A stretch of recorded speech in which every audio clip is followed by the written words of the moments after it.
السلام عليكم ورحمه الله وبركاته. ازيكم حبايبي؟ عاملين ايه؟ النهارده ان شاء الله هنبتدي اول وصفات السحور بتاعنا بتاع رمضان ان شاء الله. اللهم بلغنا رمضان لا فاقدين ولا مفقودين. وهو الحاجه الاساسيه اللي بتبقى في كل بيت مصري وهو الفول المدمس. طبعا يا جماعه كل اللي بيعمل وصفات الفول بيقول لك هاتي الفوله اللي هي النباتي بتاعت الفول النابت. الفوله دي يا جماعه حلوه قوي وبتبقى جميله جدا في التدميس برضو، وكمان ارخص من الفوله التانية. فخلينا كده نسهلها على بعض. احنا النهارده هنعمل الفول بطريقه سهله قوي وان شاء الله يعجبكم وتجربوه. وعايزه كمان اللي يجربه يكتب لي كده في الكومنتات، يرجع يكتب لي في الكومنتات عجبه ولا لا. ده معايا نص كيلو فول. انا كل اللي عملته فيه ان انا غسلته، الفول مش منقوع ولا اي حاجه يا جماعه، انا غسلته بس. ده نص كيلو. هبتدي كده اضيفه هنا في القدره. طبعا لو ما عندكوش القدره دي ممكن تعمليه في حله. بصوا يا جماعه القدره، بصي يعني حجم الفول يعتبر هنا تمام، والقدره معانا كل الحجم ده. وابتدي احط عليها نص كوبايه فول مدشوش مغسول برضو، مفيش حاجه خالص منقوعه يا جماعه.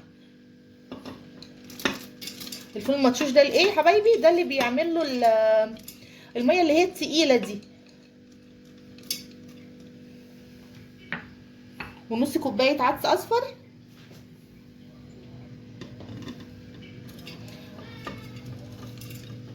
انا كل حاجه هنا يا جماعه غسلاها بس، مش اكتر، مش نقع اي حاجه.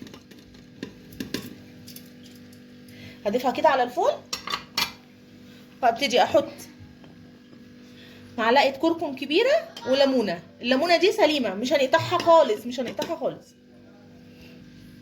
دلوقتي يا حبايبي بعد ما حطينا كل المقادير كده في قلب القدره بتاعتنا اللي هي كانت عباره عن ايه؟ نص كيلو فول، نص كوبايه عدس اصفر، نص كوبايه فول مدشوش، ليمونه ومعلقه كركم. هبتدي اضيف الميه دي من الحنفيه، مش سخنه ولا اي حاجه.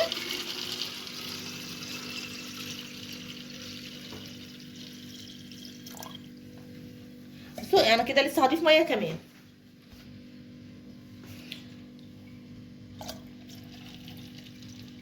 بصوا يا حبايبي انا ضفت الميه كده يعتبر لحد الحز اللي هو الرفيع بتاع القدره، لحد هنا كده. طيب لو هنعمله في حله يبقى مثلا مقدار الميه قد 3 مرات كده من مقدار الفول اللي احنا هنحطه. هبتدي اغطي كده بقى القدره بتاعتنا كده. خلاص الغطا ده مش هيترفع من على القدره خالص، غير يعني كل مثلا هنقول ساعتين هنشوفه كده، هنقلبه تقليبه ونرجع نكتم تاني الغطا لو مش قافل خالص كاتم البخار بتاعها، هنحط هنا ورق فويل او اي حاجه نقفل بيه ونقفل القدره دي. هرفعها على نار عاليه. تعالوا كده معايا على البوتاجاز. دلوقتي يا حبايبي انا رفعت، بص دي اكبر عين عندي غير اللي هي في النص، دي اكبر عين في العيون بتاعتي تمام. هرفع كده عليها القدره، النار عاليه هنا معايا.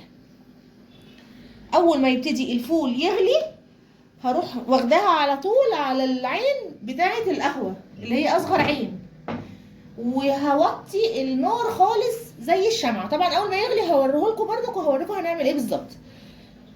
وهسيبه بالظبط 7 ساعات على النار. كل اللي هنعمله فيه ان احنا كل ساعة او كل ساعتين هنقلبه تقليبة وهنقفل عليه تاني. طيب لو احتاجنا بقى ميه في وسط السوا او حسينا ان الميه بتاعته قلت او شرب ميته، ما ينفعش خالص نحط له ميه من الحنفيه. لازم الميه اللي تضاف له تبقى ميه مغليه علشان ما يسودش معانا الفوله. وكده دلوقتي انا هسيبه لحد ما يغلي وهرجع لكم تاني. دلوقتي يا حبايبي بصوا هو الفول بدأ يغلي معانا كده بالشكل ده. طبعا اللون دوت من الكركم علشان لسه ما دخلش جواه. هبتدي اطفي العين دي خالص.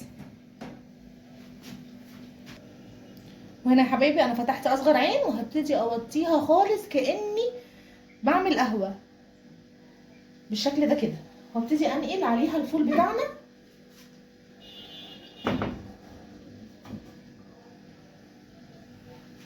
واغطي عليه وهسيبه خالص. هنسيبه قد ايه؟ زي ما قلنا 7 ساعات. طبعا يا جماعه اللي يقولك ضيفي بصل، ضيفي طماطم، الكلام ده احنا مش بنطبخ يا جماعه. الفول ما بيتضافلوش كل الحاجات دي. ولازم النار تبقى شمعة. بصوا حبايبي حتى يعني النار مش واضحه قوي في التصوير من كتر ما هي يعني موطياها قوي على الاخر.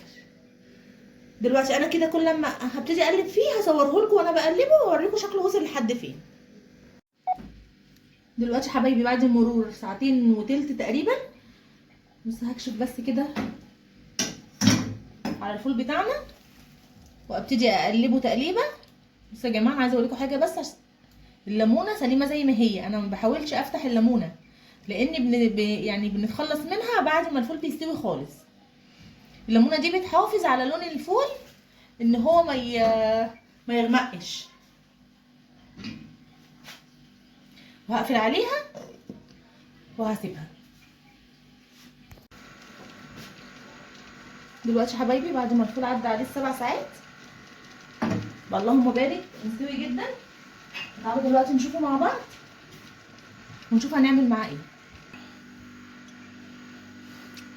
حبايبي اللهم بارك، طبعا انا اتخلصت من الليمونه شلناها خالص. اول ما طفيت على الفول شلتها خالص. الميه بتاعته دي هتتقل لما يهدى شويه، يعني ما تقولوش الميه خفيفه ولا ده عايز نشا، عشان انا بشوف ناس بتحطي على الفول نشا مش عارفه ازاي. معانا احلى حبه فول بجد، ممكن تاكليهم بنظافه وبايدك كده وتبقي عارفه انت عامله ايه لولادك. الفول مش صعب يا جماعه، هو كل بس مدته يعني وبياخد وقت على النار. لو عندك حله ضغط ممكن تعمليه في حله ضغط، هياخد معاكي تقريبا ساعه او حاجه. ابتدي كده اسمي الله. انا بحب التتبيله دي بتاعت الفول، شويه شطه، شويه ملح،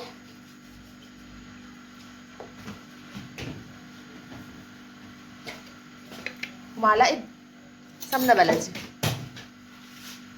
السمنه اللي احنا سيحناها مع بعض يا حبايبي، مش اكتر من كده. وبقى معانا احلى طبق فول ممكن تفطري بيه انت وولادك او تتسحروا بيه في رمضان ان شاء الله. وده كان الفيديو بتاعنا حبايبي. طبعا انا هسيب الفيديو الفول يهدى خالص وهعبيه في الاكياس واشيله في الفريزر. عايزه كمان اوريكم معلش قبل ما نقفل الفيديو قد ايه الفوله بتاعتنا مستويه والقشره دايبه خالص. بصوا حبايبي، وده كان الفيديو بتاعنا. يا ريت لو عجبكم الفيديو فعلوا زر الجرس واشتركوا في القناه عشان يوصلكم كل جديد.